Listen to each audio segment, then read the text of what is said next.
I think we're on. It's the other way around. Good morning, everyone. Good morning. Welcome all. Thank you for joining us this morning's session. I hope everyone's getting used to this platform. Thank everyone who helped organize this Nishmat conference, and thank all the sponsors. I know it's been a difficult couple days for the Jewish people, and I was coming from the Tillim just now. I was running a few minutes behind schedule, and I know a lot of different thoughts on people's minds right now. We just wanted to, of course, express our current tefillos go to all the families and the victims and everyone who still needs refuah. In some ways, this conference, which is focused on relationships, is an important topic at all times, and particularly right now. So, all right, with that, we'll get started. Okay. Everyone see? Share the screen. Okay, let's try to share again. A second.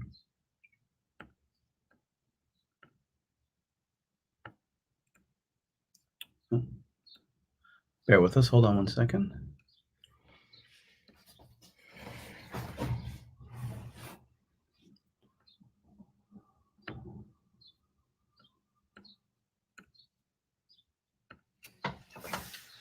Can you see? Yeah. No, they don't see. Can you see the slide?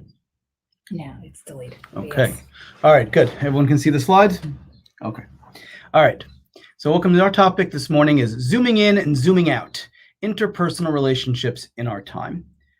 This past year, since the beginning of COVID and continuing, we saw a different side of the people that we live with, being forced quarantine, social distancing. It forced a different kind of understanding of relations with other people, how we connect to other people, how we talk to other people. And some of these changes may be here for a long time. The fact that we're doing this over Zoom, the fact that we're not Zoom, sorry, to the platform that we're using.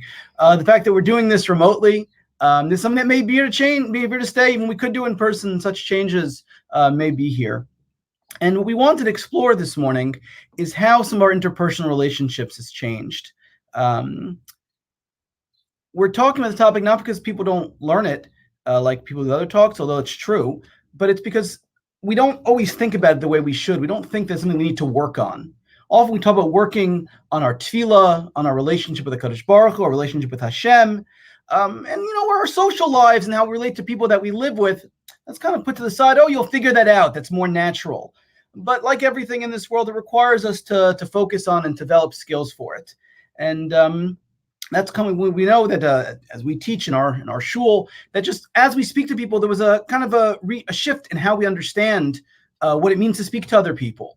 And some of the questions that we got as Rabbi and Rebbitzin at Mount Sinai, and in Rachel's role as a teacher, and my role at YU, there was a shift. Things changed. And so we wanted to explore that a little further. Again, our title is Zooming In and Zooming Out, pun being Zoom, but taking a closer look at personal relationships and also kind of a backstage look at it. And even as we begin to emerge from the pandemic and a life of quarantine and curfew hopefully is behind us, this is still a worthwhile conversation. It's not just limited to the past few months that we've lived through, but this is a worthwhile conversation. And there are constantly relevant mitzvos regarding interacting in the world that we live in with other people. Yeah. So there's been a lot of memes about working from home in the past. And again, as I said, even if this may be here to stay, hopefully meme culture is here to stay. That certainly helped me get through the past couple months. That's been very, very good to have. So this is a meme that we saw when I used to dream about working from home, me now working from home. And again, it's kind of what we imagined what things were going to be like and how they've changed. And again, teaching in every possible method, every possible way of interacting with people has changed. So this is just one idea. Again, you can find thousands of these online that share that kind of relate to this feeling that we've had, and about people with roommates, with people they live with. There was a whole series of memes or lines they discover what it was like with their partner, with their spouse, with the roommate, what kind of person they are at work. We often don't see the people that we live with, we don't see what they're like at work. Now we find out the phrase that they use. Some of the pet peeves that we have with our coworkers, sometimes our spouse, our partner, our friend has those also. So again, what we want to look at this morning is maybe some tips and some tools for how to get through when, again, our relationships have changed and what that will mean for the future. So the most essential pasuk for the mitzvah of interpersonal relationships is v'ahavta l'reacha kamocha. And because these are mitzvot, these are laws that are often overlooked, let's start from the very beginning, from the source in the Torah, and let's read this pasuk carefully. The phraseology interpretation of this pasuk itself can really give us important insights. So the pasuk in Vayikra Yutes Parak Yudches, Lo sikom v'lo sitor es b'nei amecha v'yahavta l'reacha kamocha ani Hashem. You should not take vengeance. You should not bear a grudge. And you should love your fellow as yourself. I am Hashem. So we see that the source of the mitzvah, the basis of interpersonal relationships, v'yahavta l'reacha kamocha, is from this pasuk, but it's really part of, there's a few mitzvos in this pasuk. Don't take revenge, don't bear a grudge. And for now, and really for our talk for the next few minutes, we're going to focus on the last part, v'yahavta l'reacha kamocha, this third mitzvah, which has multiple understandings. And our goal for today is to explain how understanding v'yahavta l'reacha kamocha, both on a biblical interpretation level, as well as in our daily life. And hopefully we'll also be learning some advice, and we'll be sharing some case studies, for lack of a better word, how we have guided people over the past few months in how when their world shifted and how this mitzvah and the way we interact with people changed as well. So what does this phrase, v'yahavta l'reacha kamocha, really mean? So I want to specifically focus on the terms v'yahavta, reacha, kamocha. So v'yahavta, on this word, the Sforno says, v'yahavta l'reacha kamocha, ahov be'ei reacha, ma shehayisa ohev ba'otacha, im hayisa magia limkomo. That this pasuk, this mitzvah, follows a general, all-inclusive rule to be observed in relationships towards our peers. And it's phrased as v'yahavta l'reacha kamocha. And the Sforno says that this tells us what this means is that we should apply the same yardstick of our concern for our friends that we would want to apply to ourselves if we were in our friend's shoes in a similar situation. Now, on the word l'reacha, the Ibn Ezra makes a grammatic point. And he says, the pasuk says, lireacha, meaning to your friends. And it would have actually been sufficient and possibly even clearer to say, v'yahavta reacha, love your neighbor. So why does it say the lamed, which in that prefix is used to mean to? That this lamed letter actually seems superfluous.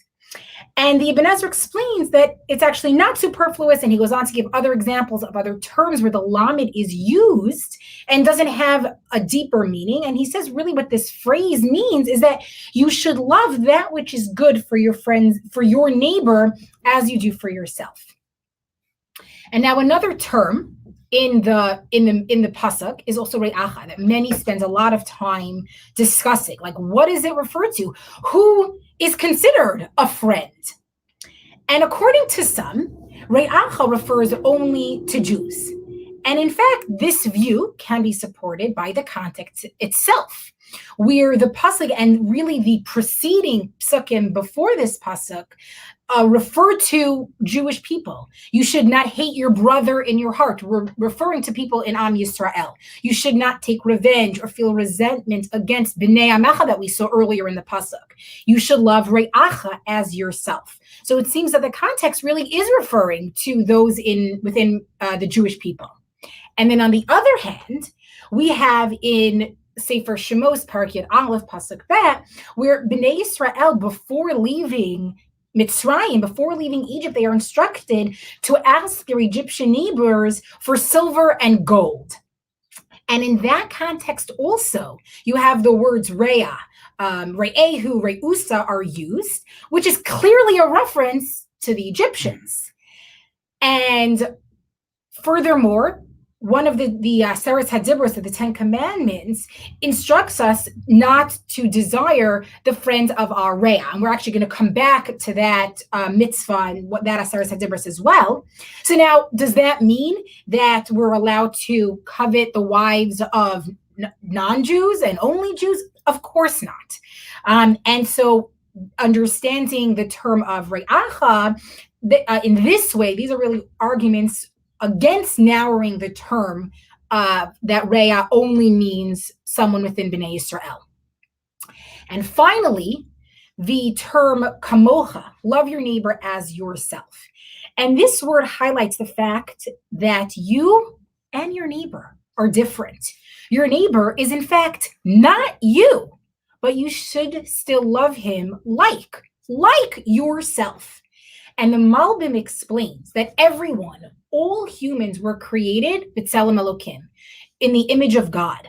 And this is the highest form of creation, as it contains the souls of all mankind.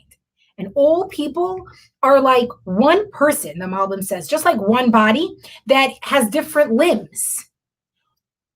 Everyone, all of mankind, is composed of different people.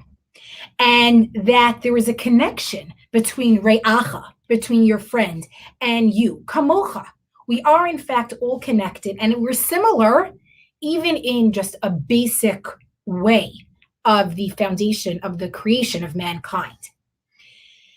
Now, setting aside that, academic and biblical interpretation, on a halachic level, this mitzvah is codified by the Sefer HaChinuch. And his mitzvah, Reish Mem Gimel, number 243, which he titles as Mitzvah Ahavas Yisrael.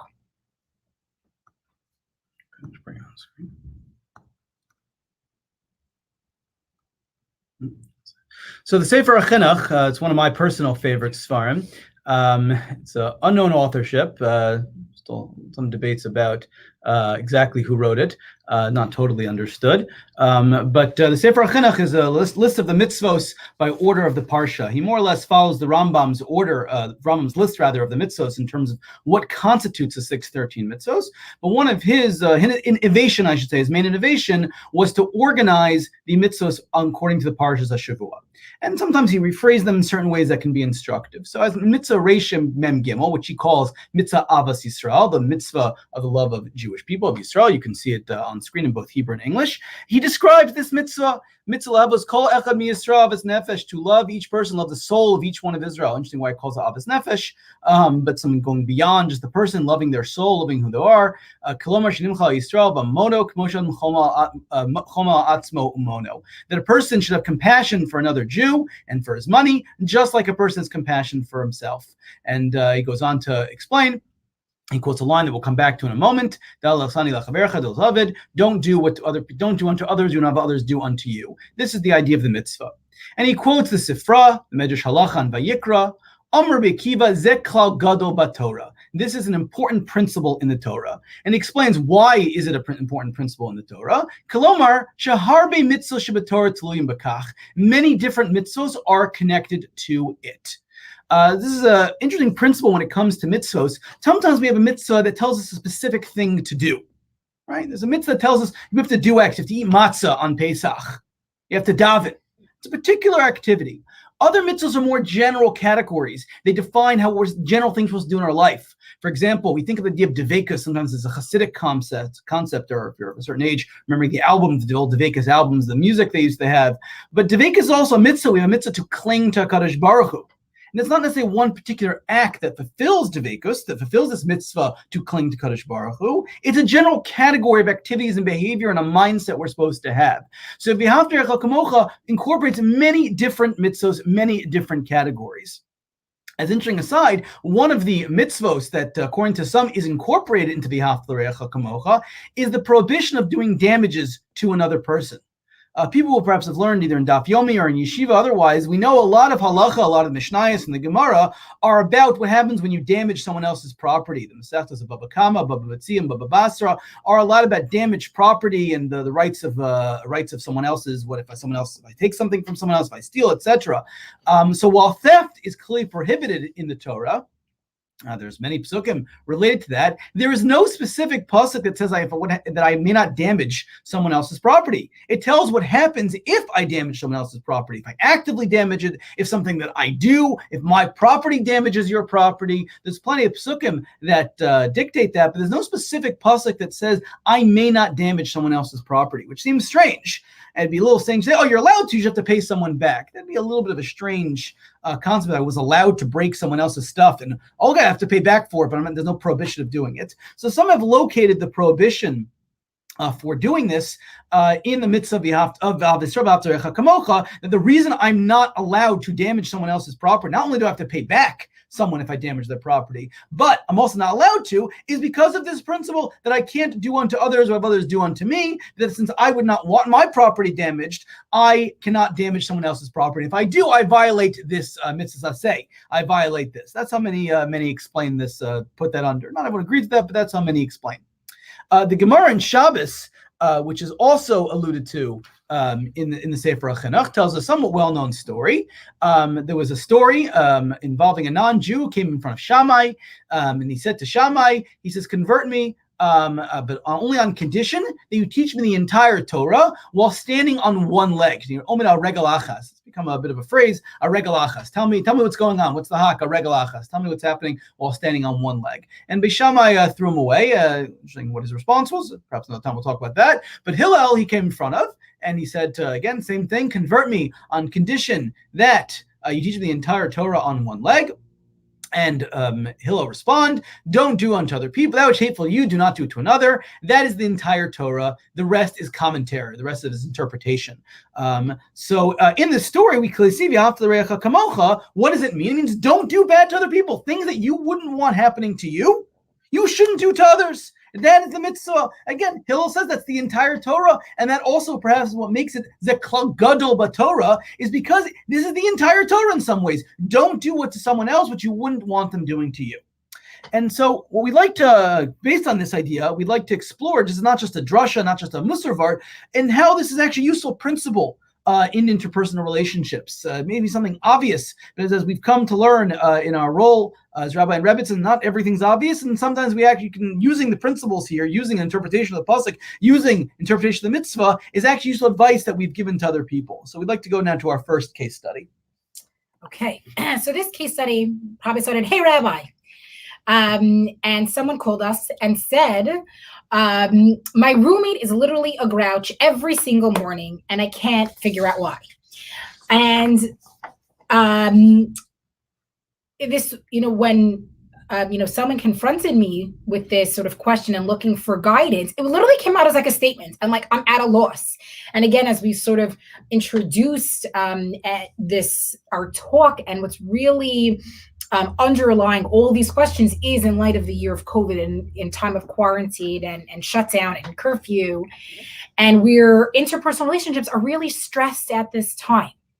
And so someone came and said, I don't know what to do. Every morning we have like the same really negative interactions with the people that I live with. And so as with, in many cases that required, some sort of like pastoral counseling, we talked this out and just became this listening ear, and to get more details. How long have you known your roommate for? When did you start realizing that your morning routine there was a lot of tension in that morning routine?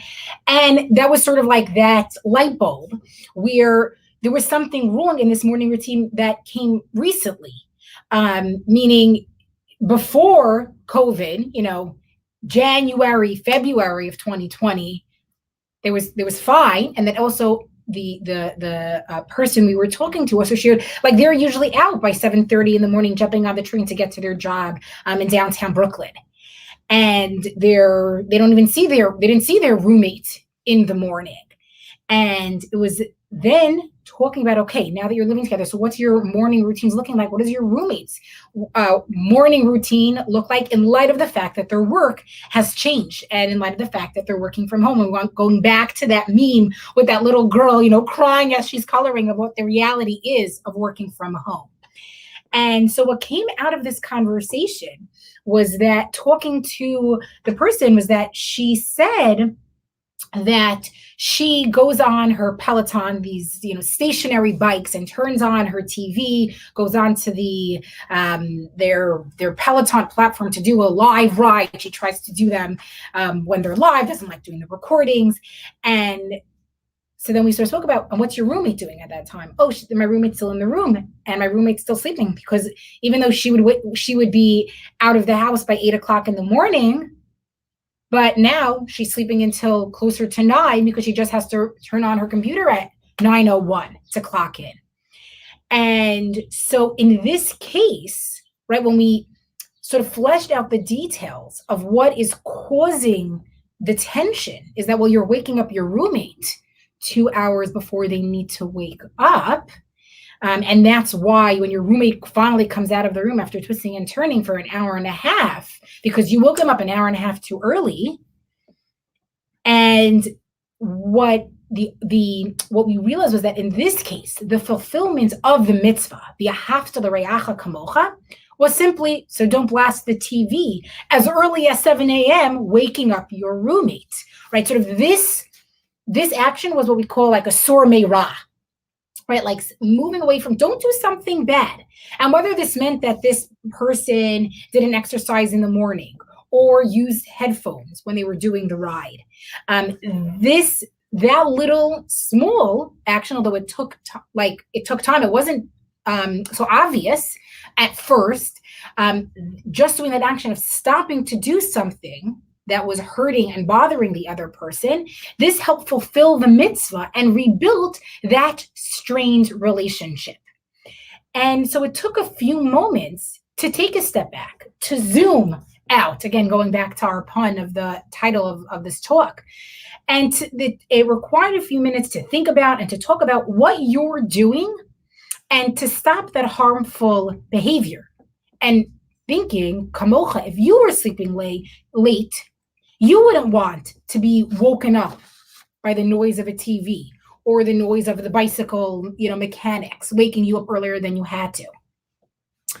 And yet this doesn't end the mitzvah, because as this might even be an obvious step, although sometimes still a little hard to do, but this is just the step of not doing. As I said, it's the sor meirav. But this can't be the whole story, as Racheli said, because v'yavrecha kamocha is a mitzvah aseh. It's a positive mitzvah.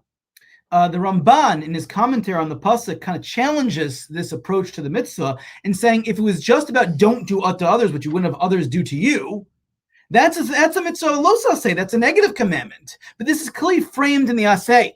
He doesn't think that can be really the entire mitzvah, despite that's what the Sifra says. He says it's strange for a mitzvah aseh to be phrased just in the negative. He asks further that it doesn't seem to work with the Gemara in Bab Metzia, also somewhat well-known Gemara in Bab Metzia, that Rav Yochanan said, Pasuk quotes the Pasuk, "Chai yechicha imach," your brother shall live with you. What does this teach us? So it tells a story of two people who were walking in the desert, and they only had one thing of water. There was only enough water for one of them. If they both drank from the water, they would both die. So what are you supposed to do in that situation? So Ben Batura said, okay, both drink, and they'll both die. One of them will have to watch or cause, you might say, the death of the other. Rabbi Akiva says, no, your life, your life comes before your friend's life, and therefore you drink the water. And thus the Ramban says, clearly there's no idea of loving someone else as much as you love yourself. That can't be, because if I love the other person, how can I possibly keep the water for myself? And the Ramban takes us a step further and says, from a psychological perspective, it is impossible for someone to love someone else the way they love themselves. It's not possible I would want that person to be alive at the expense of my own life. It's just not possible. Rabbi Akiva's svara here goes beyond the specific situation. It speaks to an emotional or psychological reality, the impossibility of loving someone else in the same way that you love someone else. And the Ramban therefore posits a different approach. What is v'ahavta l'reacha kamocha? It means that I want my friend to be successful. The same way I want success in my life. I want financial success. I want family success.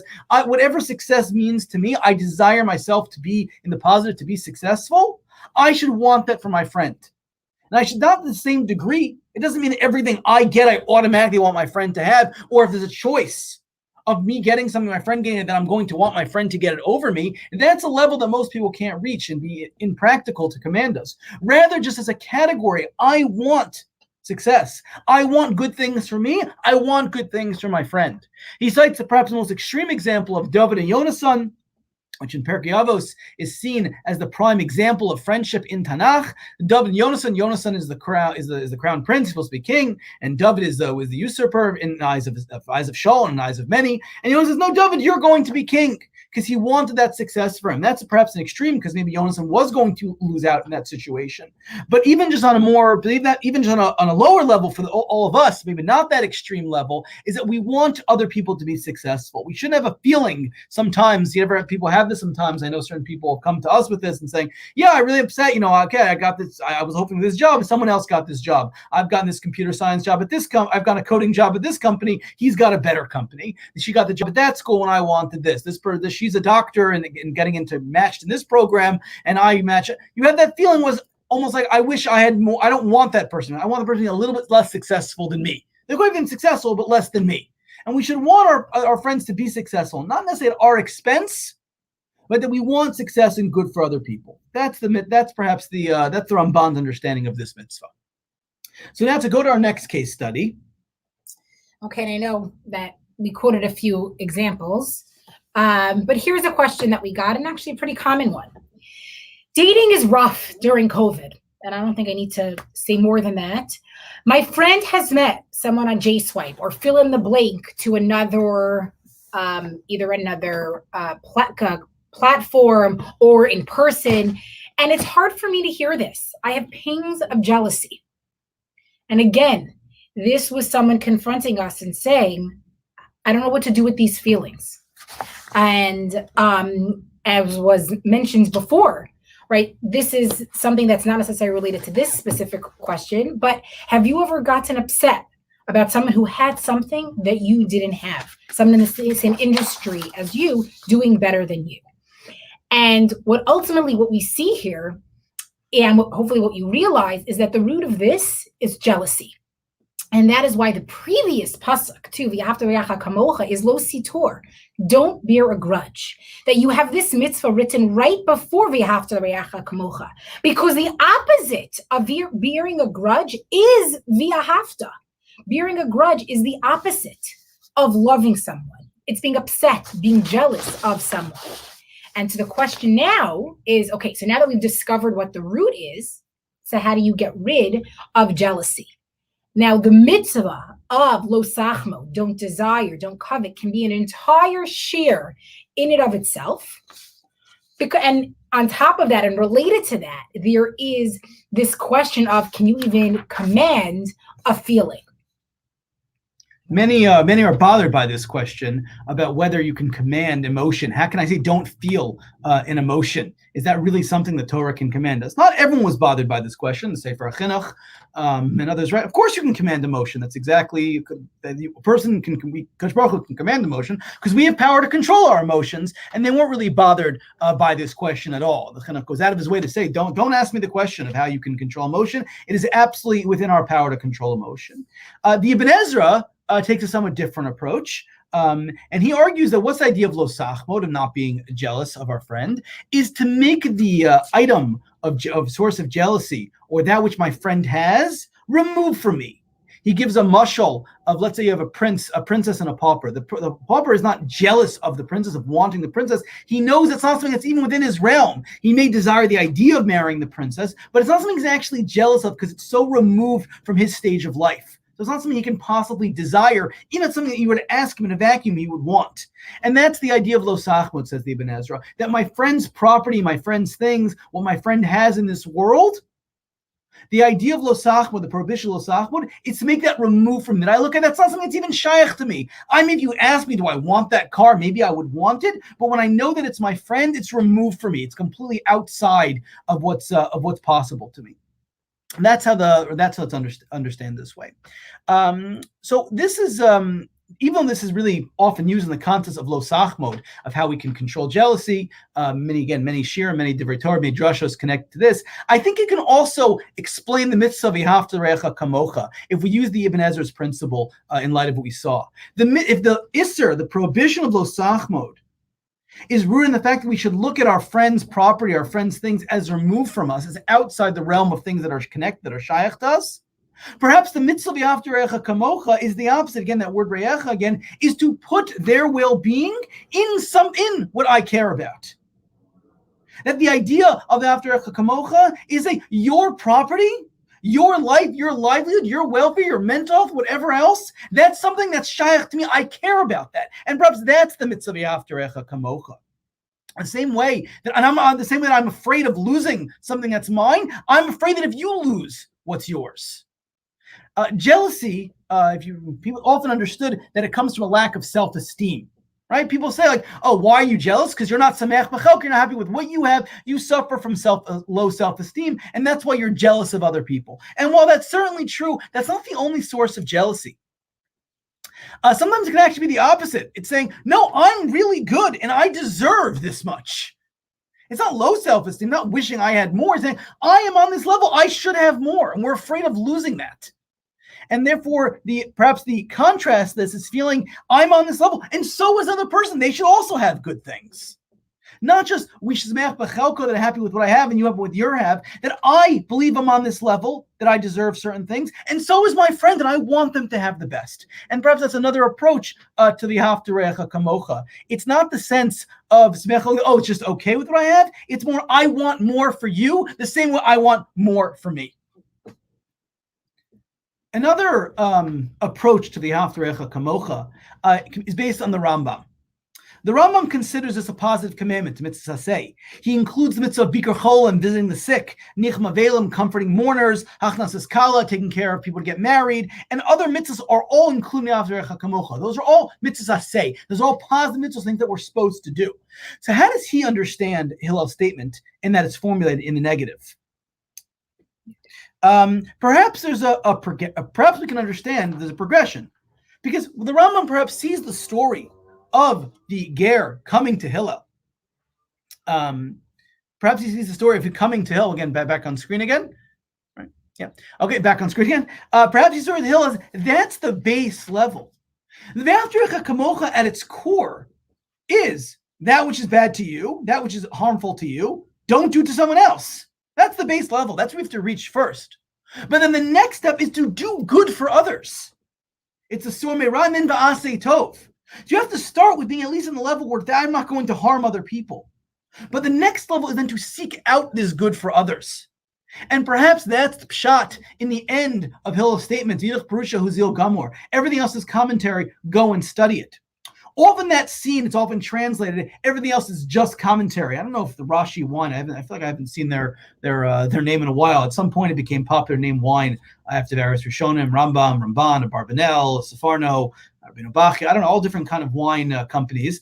Rashi was one of the early ones. Their slogan for Rashi wine used to be everything else is just commentary, which I suppose the joke they were making was everything, all the other wine is just commentary, and also they were Rashi wine, and Rashi is the father of commentators. So I assume that's the joke they were going for, but I've seen that translation for it. It's just commentary. Everything else is just almost icing on the cake. Perhaps the other way of understanding this line of everything else is commentary is everything else is commentary is the expansion of the core principle. Go learn it. Zil Gumor, go study it. That's your obligation, is to take the base level of don't do others and then do more. Do good for other people.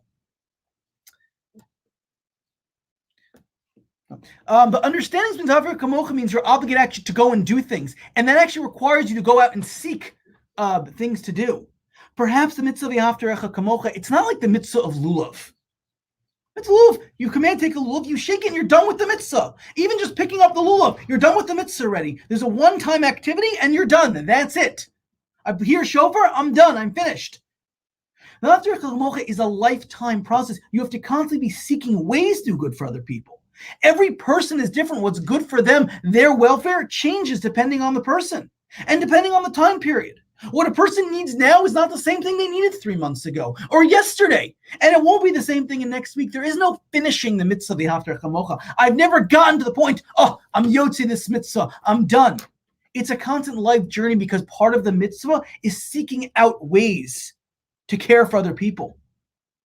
And when last year, when COVID started, and even now as things change daily with medical advice and everything coming, and even when we get back to the new world, whenever that comes, it's going to be different than it was before. It'll be different than the day before. And our obligation to help other people and seek what's good for them, and that's the positive Yaracha Kamocha, to seek and find ways of treating other people well. The negatives, yes, don't do what's bad for other people. That's for sure. That's the base level. That's pretty easy. That's a Sheva al Taisa. That's it. Don't do anything. I know what I wouldn't want, and so I'm not going to do that to other people. But there's more than that. It's seeking out ways of helping other people. That's the obligation of the Haftarah Kamocha. And again, then I go to another, another case study. Okay, and here yet is something a little more complicated, and we'll hopefully use this as an example to see like a progression of how we apply that on the level of Bein Adam L'Chaver, the mitzvah of Yahavta Re'acha Kamocha. My roommate and I have been living together for 3 years. When we first moved into our apartment, we agreed that no guests were allowed after 9:30 p.m. In the past few months since COVID began, my roommate has been working from home and she works until the early evening. Her friends come over at a later time and she doesn't ask them to leave at 9:30. Whenever I remind her of our roommate agreement, she says, I don't see anyone during the day. I work in my bedroom. I need time to socialize with my friends for my emotional and mental health. And the question to us was, so can you guide me in handling this situation? So really unpacking this question was, well, figuring out what does your roommate need? And I'll start off by saying, yes, this goes both ways. And in any relationship, you should be thinking about the other person and the other person should be thinking of you, but we're going to take it from one perspective. So you figure out, well, what does your roommate need? What is your roommate telling you he or she needs? And well, what can you do? And then there's the first step of, okay, so the negative, right? Don't do something. So maybe that means, so don't tell them and remind them of your roommate agreement in front of their friends, right? Think about the timing that this is coming up. Think about the tone. And that sur meira of, so don't do the bad things. Don't do harmful things or even things that you might not think are harmful, but that your roommate interprets as harmful. And then you have the aseh tov, the seeking good and taking a step back and saying, okay, what does my roommate need? What good can I do for my roommate? And yes, this involves a lot of communication skills that we'll talk about actually in a few minutes. And then figure out, okay, so what does your roommate need? And, the roommate said, for my emotional and my mental health, I need that. So think about, well, can you provide that outlet for your roommate maybe? Or maybe can you say, okay, can we bump it up to 10 o'clock, right? Give your roommate a little bit, more time. So this is just an example of saying how there's so many different parts and that there's this progression, as we've been saying, in interacting with other people. The Rav Soloveitchik, Rav Hutner, and others explain this mitzvah, that it's rooted, our ability, our net requirement to do this is rooted in our shared brotherhood, our shared responsibility to other, which again, maybe it's why it's explained Re'acha. We love people not because they're great. We love Jewish people not because they're awesome people. Loving people because they're great is an easy thing to do. If people are really nice to us, they're good people, that's really easy. Most people are able to like people who are friendly to them, who are just good people. Mitzvah v'haftarah kamocha is to love people despite their difficulty, to work out these kind of problems in some of the cases we've shared. This isn't, oh, well, you're failing at the mitzvah. No, this is the mitzvah that when you're confronted with difficult situations, to find ways of resolving it. Again, we don't love people because they're great. That's not a challenge. It's loving people despite any issues that we have with them. And again, I think it's worth exploring a little further what the mitzvah, how different ways of different people, of how different people change over time, and how we need to be seeking out how even to work with difficult people. Sometimes the language is, the language kamocha. Some have pointed to the idea of kamocha, love a person like you. Just like you have flaws and you love yourself, hopefully, so too your roommate, your friend, the person that you're involved with, also so you should love them despite that. That's part of the idea of the Afterecha Kamocha, is to love them despite any problems, some way you love yourself despite any problems. And that may be also why the mitzvah is framed in the context of Yahavta and the idea of love. Ahavta, again, is an emotional verb. It's saying love. It's a feeling. It's not a particular action. And we saw earlier, if the Rambam defines Afterecha Kamocha as doing Bikur Cholim, doing what we call Gemilas Chasadim, why wouldn't the Torah spell those things out? Why not tell the actions that we're supposed to do with these? Why does it say it? Perhaps the idea is, no, because there is no, again, one particular action. Every person needs something different, and every situation requires a different response.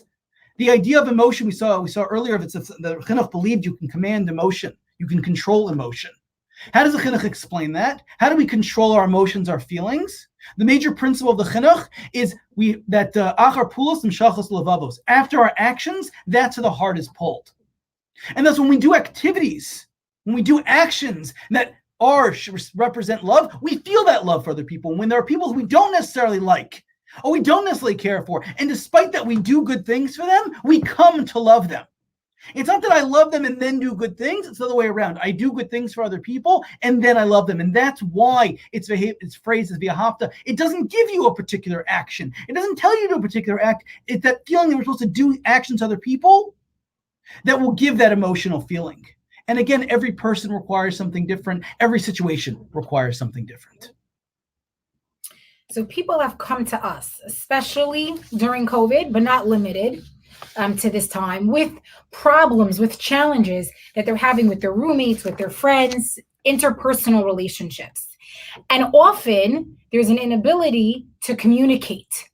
And in relationship counseling, there is a popular concept known as the 5 love languages. And here up on screen is the book and the title of the book, called The 5 Love Languages.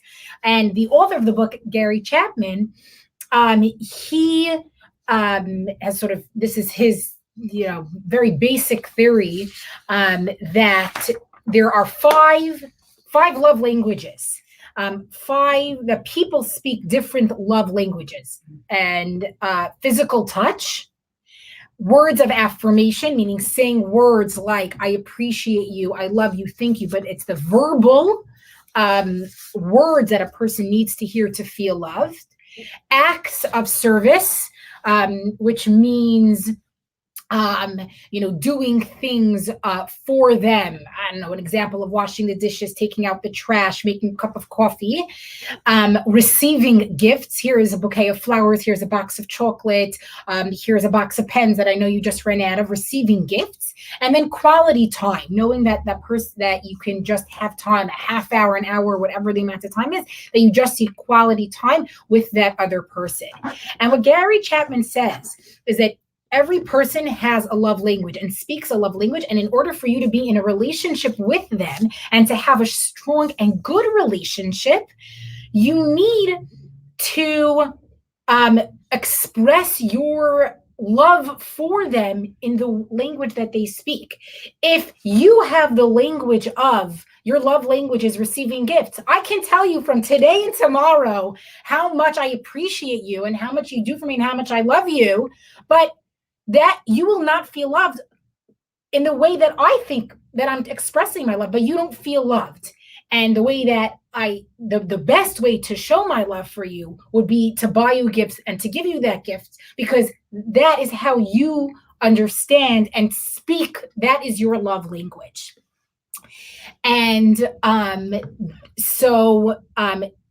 what Gary Chapman believes is that once you identify and learn about your partner or someone else that you are in a relationship with, once you find out their primary love language, that will enable you to build and sustain a long-lasting, strong relationship.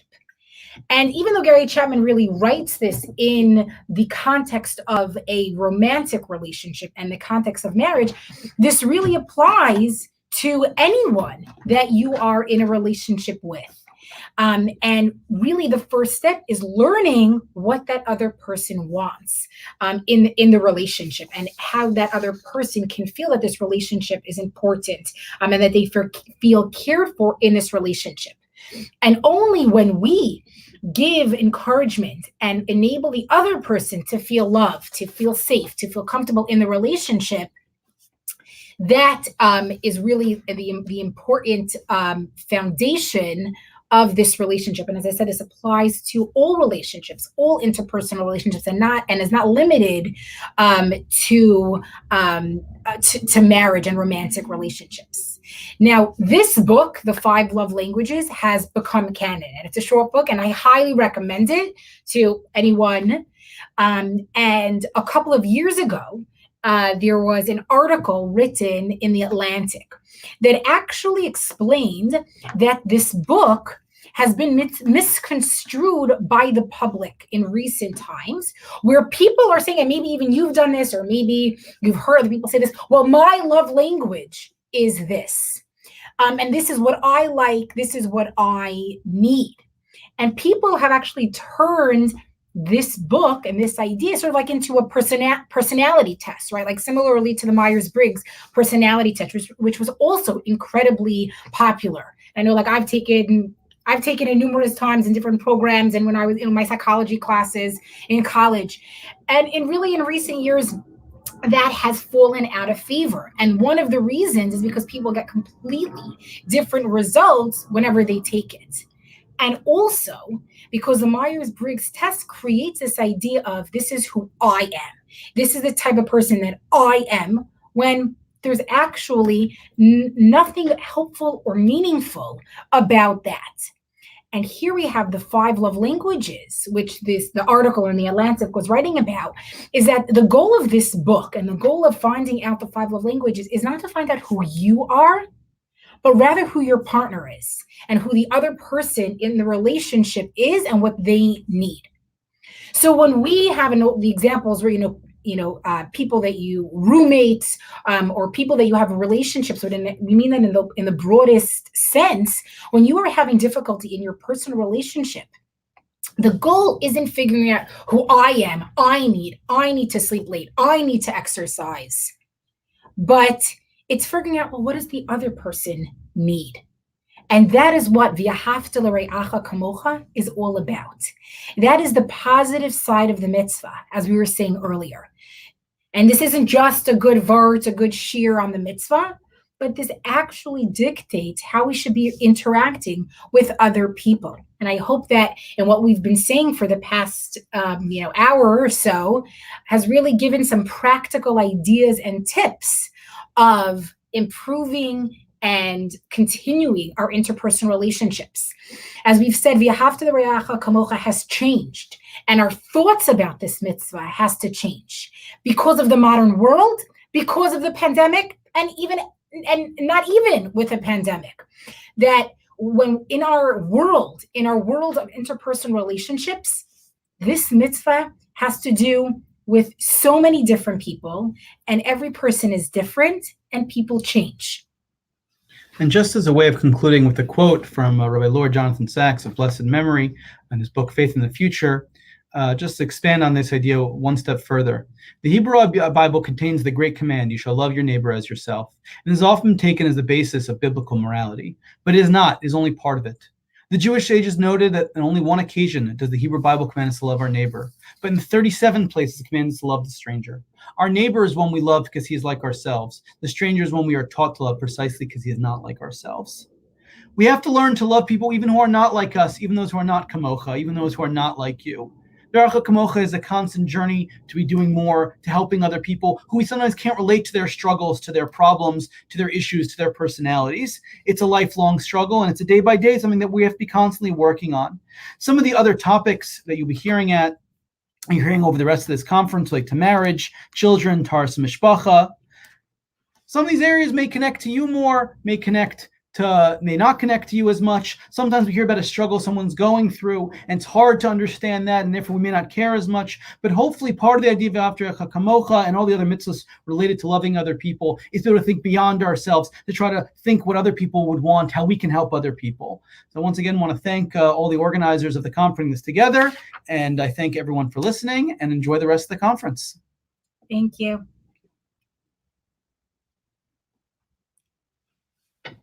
Studio. I guess leave studio. Okay.